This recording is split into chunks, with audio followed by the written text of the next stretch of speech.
Hello students, welcome back to the next lecture of class 9 sets. अब तक हमने दो एक्सरसाइज देख चुकी है। आज हम थर्ड एक्सरसाइज पर जाने वाले हैं। पर थर्ड एक्सरसाइज पर जाने से पहले स्टार्टिंग के दो एक्सरसाइज का एक रिकैप ले लो। स्टार्टिंग के दो एक्सरसाइज में सबसे पहले हमने सेट्स जैसे नए टॉपिक को पढ़ा। सेट्स जैसा जो नया टॉपिक है उसके अंदर हमने ये देखा कि एक्चुअली में हम सेट्स कहते किसे हैं। अगर मैं एक बार रिकैप दे दूं आपको तो सेट्स हम कहते हैं collection of well defined objects को। और मैं वेल डिफाइंड अब आपके सामने एलॉबरेट नहीं करना चाहता क्योंकि आप ऑलरेडी उसको देख चुके हैं कि वेल डिफाइंड ऑब्जेक्ट्स का मतलब क्या होता है। आज हम 1.3 पर बात करने वाले हैं। 1.3 के जो एक्सरसाइज है उसको शुरू करने से पहले आपको कुछ पढ़ना पड़ेगा, जिसे सबसे पहला टॉपिक है जो है वेन डायग्राम। ये वेन का जो मतलब है ये एक मैथमेटिशियन के नाम पर रखा गया है, जिनके नाम में क्या आता था, वेन आता था।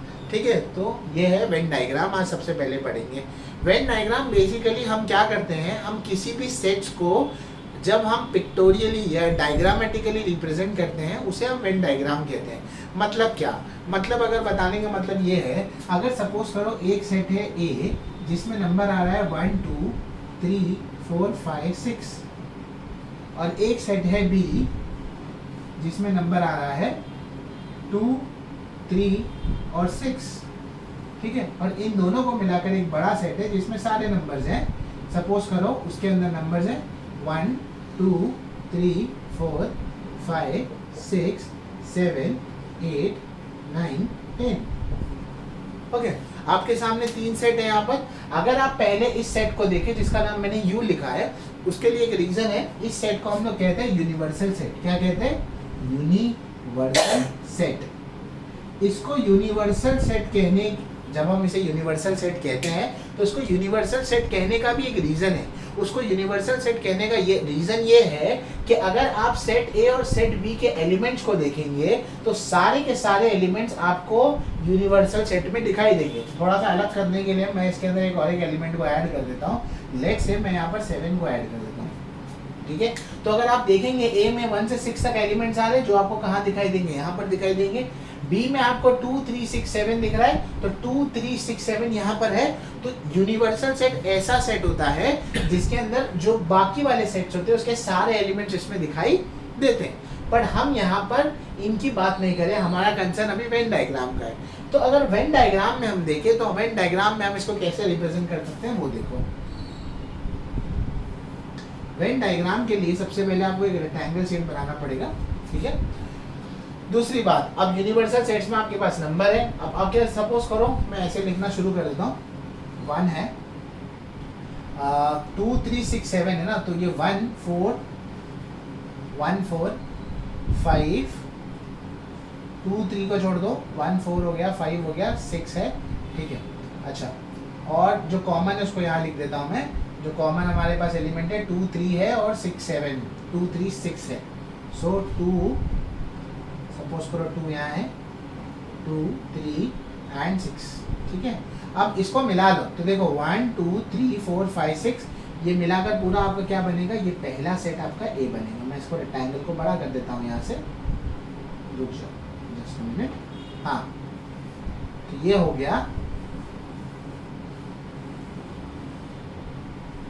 आपका पहला सेट जो कौन सा है, ए। कौन सा सेट है, ए, जिसके अंदर एलिमेंट्स कौन सा है 1 2 3 4 5 6। बी में कौन सा एलिमेंट है 2 3 6 7, तो मैं यहाँ पर 7 लिख देता हूँ। अब इसको मिला लो यहाँ से यहाँ तक, तो ये कौन से एलिमेंट्स हो गए, बी। तो देखो 2 3 6 यहाँ पर भी आ रहा था तो ऐसे लिख दिया, और 2 3 6 बी में आ रहा था विथ 7 तो यहाँ पर लिख दिया। अब ये होने के बाद 1 2 3 हो गया, 4 5 6 7 होगा, कौन सा एलिमेंट बच गए, 8 बच गया, 9 बच गया, 10 बच गया। और ये सारे के सारे एलिमेंट्स किस में आएंगे, यूनिवर्सल सेट में।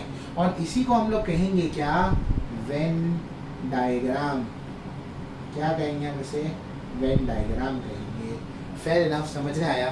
तो वेन डायग्राम बेसिकली करता क्या है, हम हमारे सेट्स को जो है हम उन सेट्स को रिप्रेजेंट करते हैं इन पिक्चर के फॉर्म में।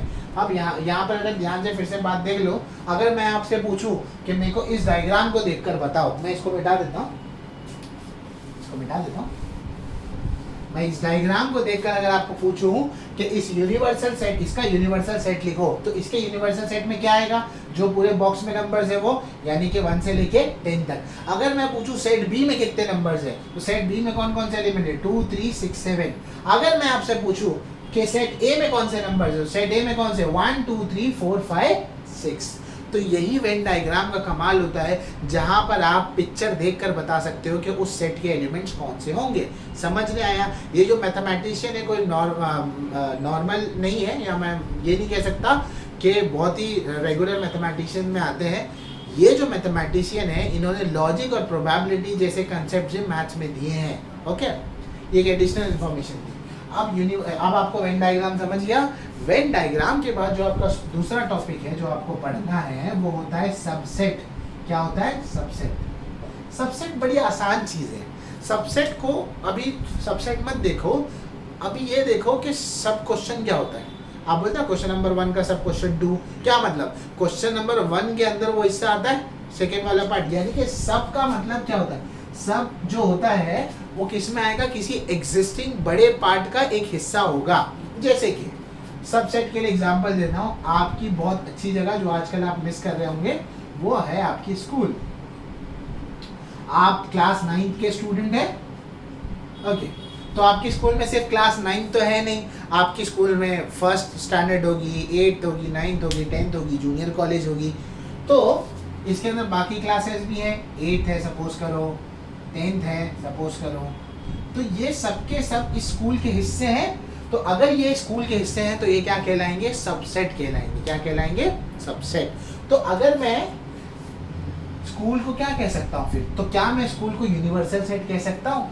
हाँ, ऑब्वियसली, क्योंकि यूनिवर्सल सेट ऐसा सेट होता है जिसमें बाकी सेट्स के सारे एलिमेंट्स आते हैं। तो अगर मैं कहूँ क्लास 10th में, हाँ क्लास 10 में सपोज करो अलमास और राम पढ़ रहे हैं, क्लास 9 में सपोज करो मुबश्शिर और अमान पढ़ रहे हैं, क्लास 8 में सपोज करो हाँ इमरान और शाम पढ़ रहे हैं। तो ये सारे के सारे तुमको इस स्कूल में मिलेंगे, इररिस्पेक्टिव वो कौन से स्टैंडर्ड में हो, है ना? वो सारे के सारे इसको मिलेंगे। यानी हर सेट का एलिमेंट, इस सेट के एलिमेंट कौन है? स्टूडेंट्स है। हर क्लास का स्टूडेंट आपको कहाँ पर मिलेगा? स्कूल में मिलेगा। तो ये स्कूल क्या बन जाएगा? आपका यूनिवर्सल सेट। और आपकी क्लास क्या है? सबसेट। क्या है? सबसेट। समझा होगा? अब इसको मैथमेटिकली लिखते कैसे वो देखो। इसको मैथमेटिकली सबसेट को लिखने के लिए एक साइन है, वो सब उसकी साइन ये है। कौन सी साइन है? ये। तो ये सबसेट की साइन है। तो आपको इसको लिखना, अगर सपोज करो मैंने कहा ये ए है, यहाँ पर 8 क्लास, ये बी क्लास है और ये सी है, सी सेट है, और ये आपका यूनिवर्सल सेट है ना। तो क्या मैं बोल सकता हूँ ए जो है, या इसको यूनिवर्सल सेट को नाम दे दे एस, क्या ए सबसेट नहीं है एस का? ए क्या है? क्लास 8। क्या क्लास 8 नहीं है स्कूल में? है, तो सबसेट है उसका। बी पर आओ, क्या बी इस स्कूल का सबसेट नहीं है? हाँ है, बी भी बिल्कुल है। क्या सी इस स्कूल का सबसेट नहीं है? हाँ है, बराबर। बस इसको वो लिखते हैं, ये कौन सी साइन है आपके लिए? सबसेट की साइन है। Fair enough. क्या आपको समझ में आया ये? ठीक है, अच्छा। तो अब ये ओवरऑल आपने समझ लिया। अब इसके बाद हम जाएंगे एक्सरसाइज पर और एक्सरसाइज को करेंगे। ये 2 चीज़ें आपको याद रखनी है फिलहाल के लिए। अच्छा, अगर जब तक के लिए कुछ पूछूं तो थोड़ा सा दिमाग में याद करो कि प्राइम नंबर किसे कहते हैं, क्योंकि अभी हमें प्राइम नंबर के बारे में पढ़ना है कि प्राइम नंबर क्या होता है। ओके, तो हम शुरू कर रहे हैं एक्सरसाइज नंबर 1.3। तो हम जाएंगे एक्सरसाइज नंबर 1.3 की तरफ। अब जाते हैं हम लोग एक्सरसाइज नंबर 1.3 देखते हैं कि एक्सरसाइज नंबर 1.3 है क्या।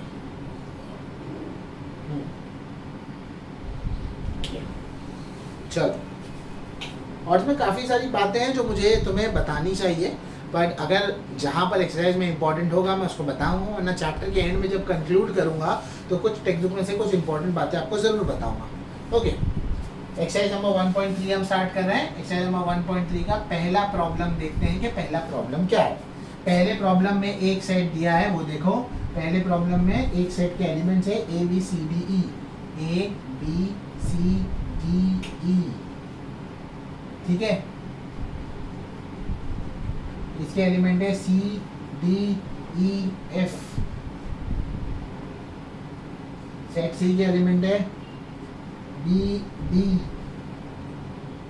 डी के एलिमेंट्स है ए ई, ओके। अच्छा, मैं क्वेश्चन लिख देता हूँ यहाँ पर। आपको बताना है क्या सी सबसेट है डी का, पहला। दूसरा क्वेश्चन है आपके लिए क्या ए सबसेट है डी का। तीसरा क्वेश्चन है आपके लिए क्या डी सबसेट है बी का। चौथा क्वेश्चन है आपके लिए क्या डी सबसेट है ए का। पांचवा क्वेश्चन है आपके लिए क्या बी सबसेट है ए का। और सिक्स क्वेश्चन है आपके लिए क्या सी सबसेट है ए की बी। ये 6 क्वेश्चन आपके पास है, ठीक है। हाँ, ध्यान से आपको उल्टा चेक नहीं करना है, आपको सीधा ही चेक करना है। मतलब अगर आपको चेक करने का है कि क्या सी सबसेट है डी का, तो आप यही चेक करेंगे, आप उल्टा चेक करके वेरीफाई नहीं करेंगे। मतलब आप डी के लिए नहीं चेक करेंगे। मैं समझाता हूँ क्या। हमें चेक करना है क्या सी सबसेट है डी का। इसका मतलब क्या है? इसका मतलब ये है सी के जो जो एलिमेंट्स है वो डी में आने चाहिए। मैं फिर से रिपीट करता हूँ, अगर आपको पूछा जाए क्या सी सबसेट है डी का, तो आपको ये चेक करना है कि सी में जो जो एलिमेंट्स आ रहे हैं वो सारे के सारे एलिमेंट्स किस में आने चाहिए, डी में आने चाहिए। तो देखो सी में देखो क्या आ रहा है, सी में क्या आ रहा है, बी और डी आ रहा है। क्या आ रहा है? बी और डी। और सेट डी में देखो क्या सेट डी में बी और डी आपको दिखाई दे रहा है? नहीं दिखाई दे रहा है। तो पहला वाला आपके लिए क्या आएगा बेटा? फॉल्स आएगा। क्या होगा वो? फॉल्स। फेयर इनफ, समझ में आया? दूसरा आपको पूछा है क्या ए सबसेट है डी का। आपको पूछा है क्या ए सबसेट है डी का। इसका मतलब क्या है? ए के जो जो एलिमेंट्स है क्या वो डी में आ रहे हैं। देखो ए में क्या आ रहा है, ए बी सी डी ई, वो सारे एलिमेंट्स डी में आने चाहिए। क्या वो आपको दिखाई दे रहे हैं यहाँ पर? नहीं, यहाँ पर सिर्फ ए दिखाई दे रहा है। देखो ऐसे मार्क नहीं करना है आपको कि हाँ सर देखो यहाँ पर ए आ रहा है तो ए सबसेट हो गया डी का। नहीं, अगर ए को सबसेट बनना है डी का तो ए के जितने एलिमेंट्स है वो सारे के सारे डी में आने चाहिए। यानी अगर ए बी सी डी ई आ रहा है यहाँ पर, तो यहाँ पर भी क्या आना चाहिए? ए बी सी डी ई मिलना चाहिए। तो नहीं मिल रहा, तो ये भी क्या होगा आपके लिए? फॉल्स होगा। तीसरा वाला क्या डी बी का सबसेट है, यानी डी में जो जो एलिमेंट है वो बी में मिलने चाहिए। डी में क्या क्या आ रहा है? ए और ई आ रहा है। बी में आपको ए और ई दिखाई दे रहा है? नहीं, आपको सिर्फ ई दिखाई दे रहा है, ए दिखाई नहीं दे रहा है। तो ये भी आपके लिए क्या आएगा? फॉल्स आएगा। ठीक है। चौथा आपको पूछा है डी किसका सबसेट है? ए का। यानी डी में जो जो आ रहा है वो ए में आना चाहिए। डी में क्या आ रहा है? ए और ई आ रहा है। तो क्या आपको यहाँ पर ए और ई दिखाई दे रहा है? हाँ दिखाई दे रहा है, यानी कि ए और ई यहाँ पर है। मन में ये सवाल मत लाना सर ए और ई तो आ गया पर बी सी डी यहाँ नहीं है। उससे फर्क नहीं पड़ता, क्योंकि हमें डी का किसके लिए चेक करना है? ए के लिए। देखो यहाँ पर ए का डी के लिए चेक किया था ना, ए का सबसेट डी के लिए क्या मतलब था? जितने एलिमेंट्स ए में आ रहे हैं वो सारे के सारे एलिमेंट्स किस में होने चाहिए? डी में। नहीं मिल रहा था, पर उल्टा तो ट्रू है ना। ये दोनों का कनेक्शन बनाओ, देखो इससे समझ में आएगा। डी में कितने एलिमेंट है? 2 एलिमेंट है। क्या वो दोनों एलिमेंट आपको ए में दिखाई दे रहे? हाँ दिखाई दे रहे। बस बात खत्म, वही बात खत्म हो जाती है। तो ये क्या हो जाएगा आपके लिए? ट्रू। समझ गए? इस पर आ जाओ। बी के जितने एलिमेंट्स है वो ए में आने चाहिए। बी में क्या क्या आ रहा है? C D E F. क्या आपको सी डी ई तो मिल रहा है, पर एफ मिल रहा है क्या? नहीं मिल रहा। तो अगर एफ नहीं मिल रहा, एक भी एलिमेंट नहीं मिल रहा, तो आप उसको सबसेट में नहीं लेंगे। तो ये क्या हो जाएगा? फॉल्स हो जाएगा आपके लिए। लास्ट वाला है क्या सी सबसेट है ए का? सी में क्या आ रहा है? बी और डी आ रहा है। ए में आपको बी और डी दिखाई दे रहे हैं? हाँ, तो सी के दोनों एलिमेंट आपको ए में दिखाई दे रहे हैं। तो ये क्या आएगा बेटा आपके लिए? ट्रू आ जाएगा। ठीक है, तो होपफुली ये पहला पार्ट समझा होगा। काफ़ी इंपॉर्टेंट है सबसेट को समझने के लिए, काफ़ी अच्छी एक्सरसाइज है। और पहला जो प्रॉब्लम है वो आपको एकदम क्लियर कर देगा कि आपका सबसेट क्या होना चाहिए। ठीक है, देखो बुक का जो पैटर्न होता है लिखने का, सवाल पूछने का जो फ्लो होता है, उसमें एक रीजनिंग होती है। रैंडमली कोई सवाल नहीं पूछता आपसे, उसकी एक रीजनिंग होती है। बुक वाला क्या चाह रहा है उसके नज़रिए से सोचो।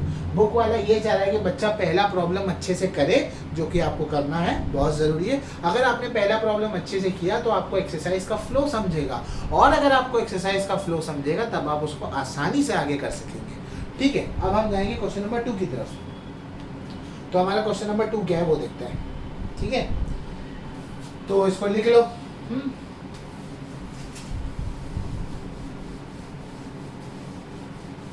तो क्वेश्चन नंबर 2 क्या कह रहा है? क्वेश्चन नंबर 2 कह रहा है take a set of natural number from 1 to 20 as universal set.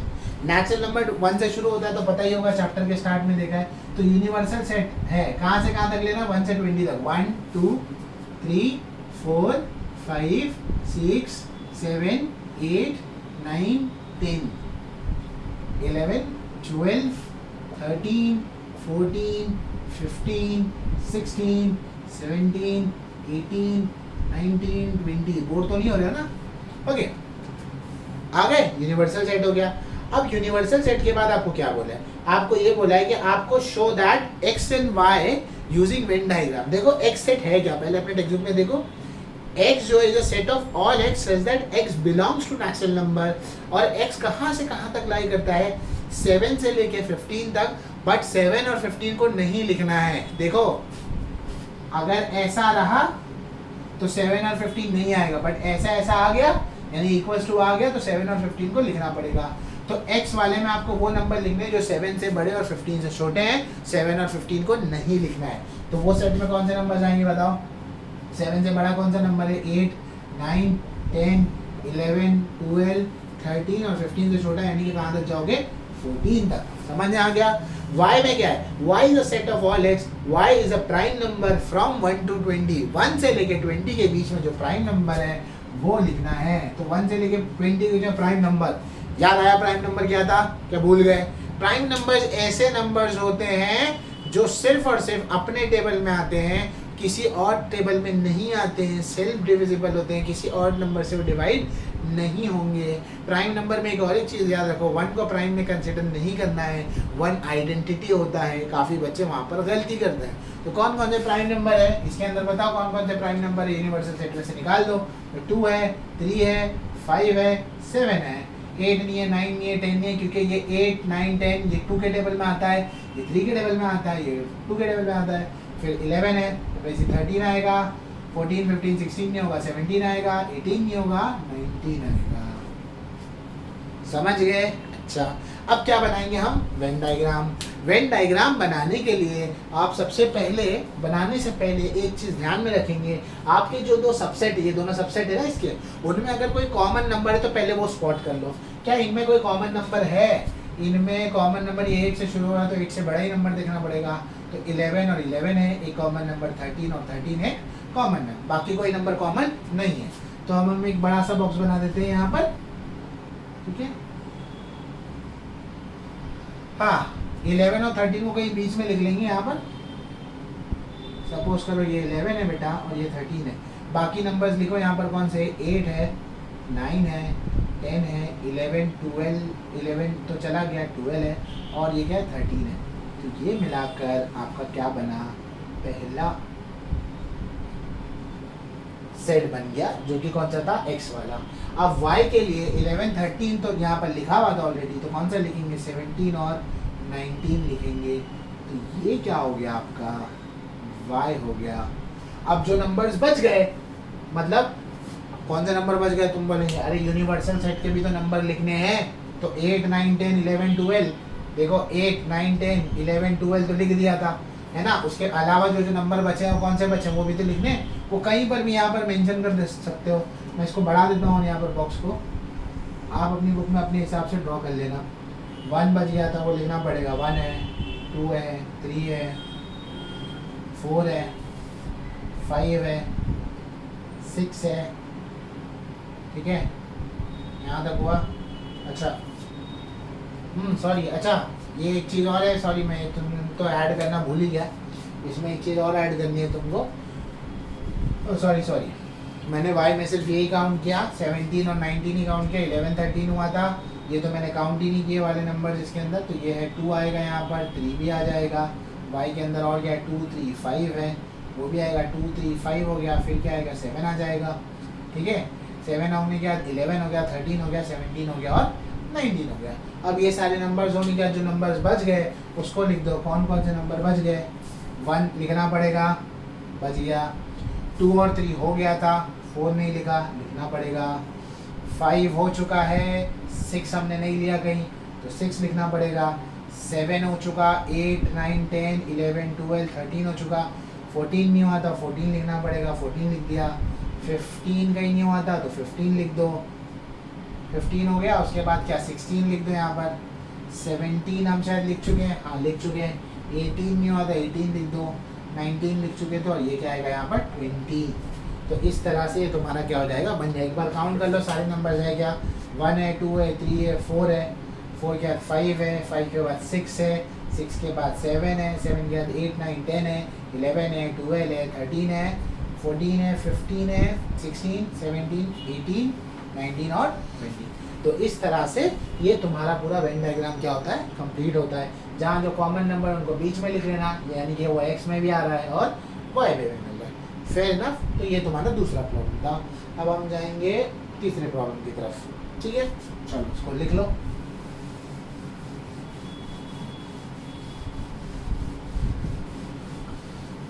अब ये होने के बाद थर्ड प्रॉब्लम देखते हैं कि थर्ड प्रॉब्लम क्या है। हमारा थर्ड प्रॉब्लम है, देखो क्वेश्चन नंबर 3 में ये कह रहा है कि आपके पास अगेन यूनिवर्सल सेट है U, इसमें नंबर्स है 1 2 3 7 8 9 10, 1 2 3 7 8 9, ठीक है, 10 11 12, 10 11 और 12, ठीक है, सिंपल। हाँ, फिर P दिया है 1 3 7 10, 1 3 7 10, P कितना दिया है, 1 3 7 10 दिया है। ठीक है, आपको क्या पूछा है, पहला आपको पूछा है show that the sets U P and P dash. वो जो दिया है ना क्वेश्चन में, इसको पढ़ना क्या है, P डैश पढ़ना। क्या पढ़ना है, P डैश। मैं बताता हूँ, ठीक है। पहला इवेंट डायग्राम से बनाएंगे P डैश, और सेकंड क्वेश्चन देखते हैं उसमें क्या करना है। आपको P डैश पूछा है ना, P डैश याद रखना, कोई भी अगर सेट के ऊपर डैश आ गया तो इसका मतलब ये होता है वो उस सेट का एग्जैक्टली अपोजिट होगा। मतलब जैसे राइट का अपोजिट लेफ्ट होता है, तो P का अपोजिट क्या होगा, P डैश। तो P डैश में एक्चुअली आएगा क्या, P डैश में वो सारे नंबर्स आएंगे जो P में नहीं आते। मतलब P में कौन कौन से नंबर्स है, 1 3 7 10।